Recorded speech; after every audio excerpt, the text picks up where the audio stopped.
kuvuga ko computer yawe yakoze iki? Yararangiye. Yes. Nonse computer ubona imeze gute nzoga?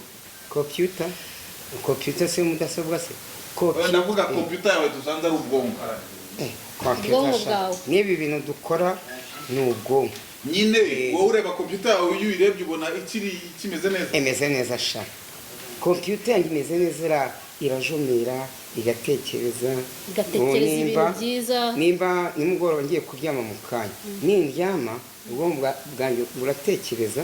Nakuri utekereje ngo ugiye kwateze n'ubwonko. Ubwonko bukora byose. Mbwira akamaro kabiri k'umutima dusabe. Umutima iyo wakoze icyaha umutima urakurya, iyo utakoze icyaha nyine umutima wawe ukeye. Ubwo niko kamaro kabiri k'umutima. Nyine uratera ukaba.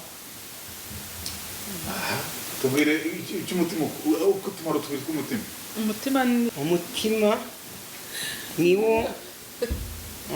nimba ari uvoma amaraso, wavoma amaraso ukagenda amaraso akwirakwira mu mubiri.